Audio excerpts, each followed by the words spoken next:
Simulan po natin sa 8 parts of speech.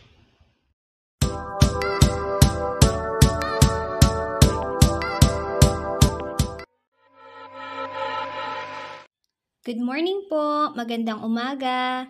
Ngayon po ang aking ibabahagi ay simple English mistakes na kailangan nating ayusin para mas maintindihan tayo ng mga foreigners. Ito pong vlog na ito ay specifically para po sa mga OFWs o mga Pilipinong nagtatrabaho sa abroad. Meron po tayong tinatawag na 8 parts of speech. Ito. O mga bahagi ng pananalita sa Filipino. Ang una po dyan ay noun. Ano po ba ang noun? Ang noun ay pangalan. Kahit anong pangalan po ng tao, bagay, hayop o ideya.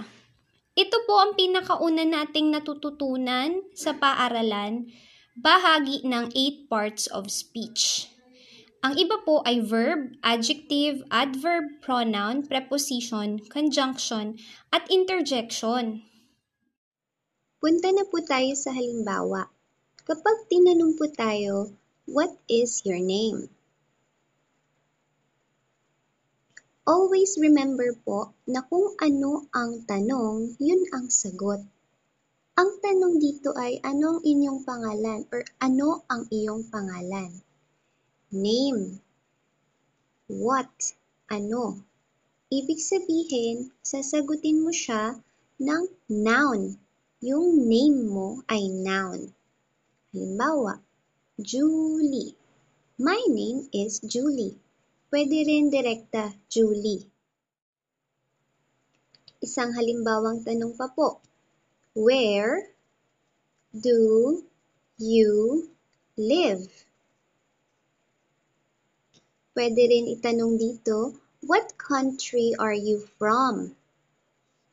Where? Or saang lugar? What country are you from? What? Tulad nung una, what? Ano? Or anong bansa? Where? Saang bansa? Ang sagot natin dito ay lugar. Ang lugar ay isa ring uri ng noun. Sasagutin natin ito na Philippines.